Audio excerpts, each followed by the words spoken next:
I am in South Carolina this week visiting my mom, so I wanted to just do a fun summer reading week in my life, reading some cute fun romance books and whatnot. So I'm going to the pool today. I'm in my swimsuit, ready to go. I'm going to the beach tomorrow, and then I have some downtime, and then I'm going to be in Alabama for a few days visiting my in-laws, so I'll have some downtime, some audiobook time. So I just wanted to vlog what I'm reading, summer reading in my life, I guess. So first, here are the books that I brought with me. First is Picking Daisies on Sunday. Very excited about this one. Just for the summer, but this is like the third time I've said this in a video, but multiple people have said that I should read her other books first. So this will be like my last resort if I read all my other books. This is what I'm gonna start with today. Every Summer After. Heard amazing things about this book, this author. Very excited. And then I also have Happy Place by Emily Henry on here. I am already on chapter 5 of this, and it's definitely interesting. I'm not too sure how I feel about it yet. I'm still kind of getting into it. I'm only on page like, what, 35 or something? So, I don't know. I was also audiobooking it a little bit, like in the airport and whatnot. So I feel like if I read it with my eyes and not listen with my ears, then sometimes I'll get more into the story. So I'm gonna try to actually read it. But to the pool today, I'm gonna bring my Kindle and Every Summer After, and let's go do some pool reading.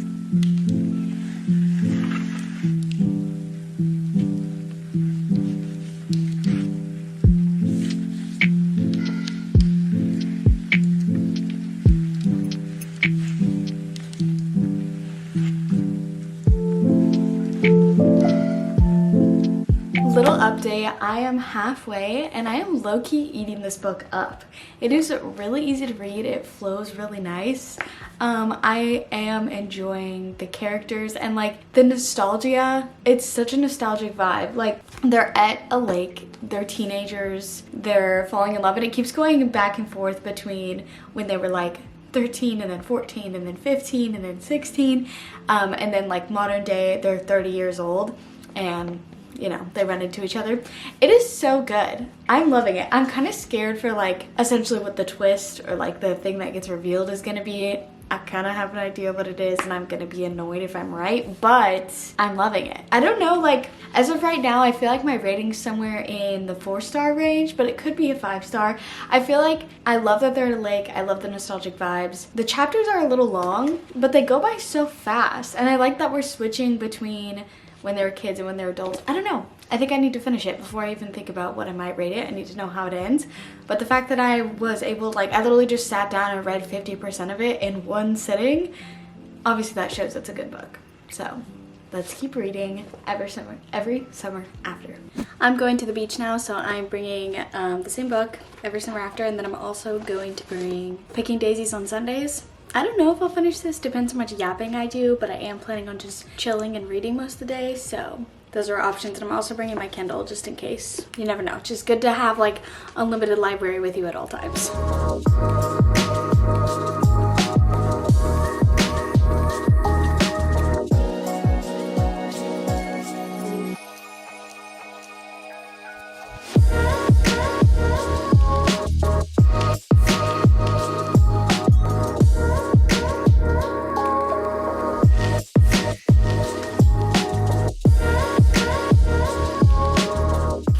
Behind the scenes. Yes. So I just finished this book last night. I'm actually in Alabama in my sister-in-law's bed right now. I had like 100 pages left last night, finished it. I have thoughts. I think I'm gonna rate it a 3.5 star. I enjoyed the story until I didn't, if that makes sense. But then like you're already in it and it moved pretty fast. I had to know how it ended. But there was a trope at the end of this, if you read it, that I just hate. I just didn't want to read that. And then like it went from like cute, fun teen romance to like it feels illegal to be reading this book. So yeah, there was just like basically like there were spice scenes in it that just did not need to be in it. It would have been so cute without that. But other than that, it reminded me of being a teenager and going to the lake and all of that like fun teen romance vibe. So that was fun. But then at the same time, I'm like 23. I don't really want to read about teen romance. And then I felt like they were more mature when they were teenagers than when they were in their 30s, which kind of gave me the ick. So 3.5 stars, but I would still probably recommend it. Like I did enjoy it. So that's that book. Today I'm going to the pool with my sisters-in-law. sister-in-laws, whatever it is, and I'm gonna read Picking Daisies on Sundays. This book is so cute, so I really hope it's good.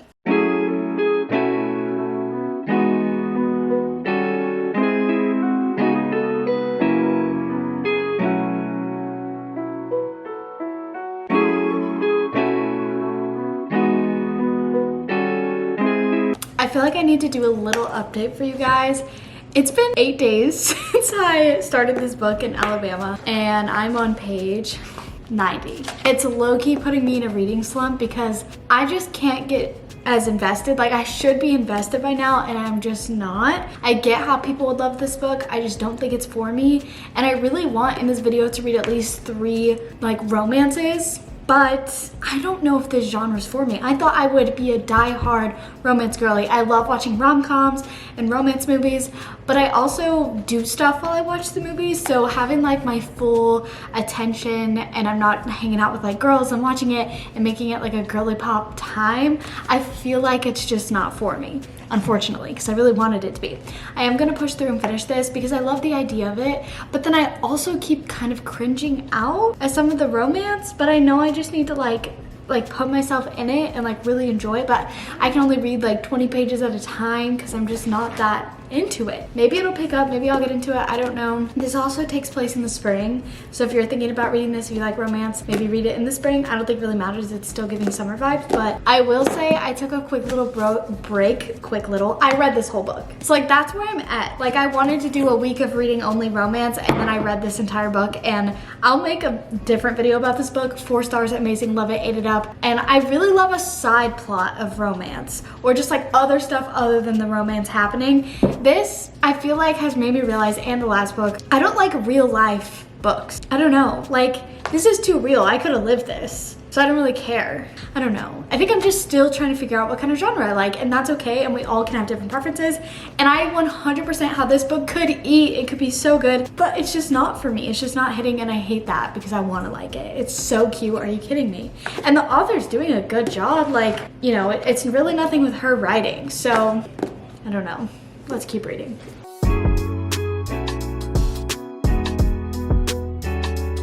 Wait, I literally read like 10 more pages. I'm on page 102 now, and I'm low-key eating it up. I don't know if I'm just in a better mindset and a good, like, I'm not stressed about anything in life. I'm ready to just sit here and read, but it's like, it's low-key hitting. I don't know if it's like my favorite book in the world, but like, I don't know, it just got kind of cute and the banter kind of picked up a little bit.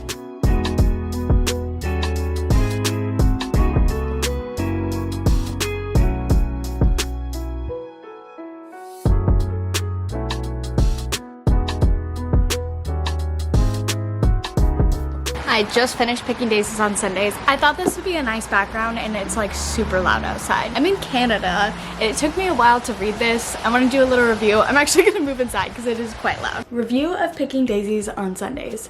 Once I got into it, I actually thoroughly enjoyed it.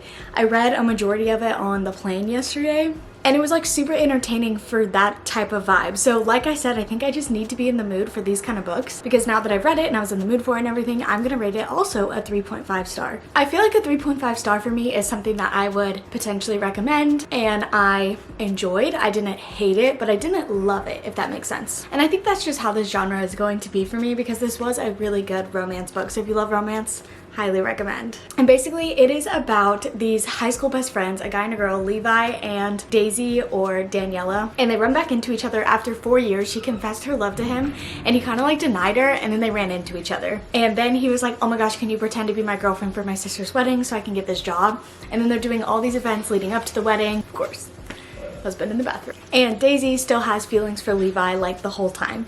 So it's really cute. And then there is one chapter in Levi's perspective at the very end that was cute. There's also lots of other cute things in it. Like she likes to sew, so she makes her own clothes. And he's like a TA at the college, so he gives like professor vibes a little bit. And there's just so many cute little things that happen throughout the book. So highly recommend if you want something that just hits all the cute little points of like a rom-com. But I was gonna read one more book for this video, and since it took me so long to get even through these 2 books, I think I will redo this video maybe later on when I can read at least 3 books, because like I said, I want all these videos to have at least 3 books, but in today's it's just 2, so I apologize. But that's me reading romance for a week, and leave your recommendations down below so when I am in the mood I can pick it up. Thanks for watching. I'll see you guys in the next one.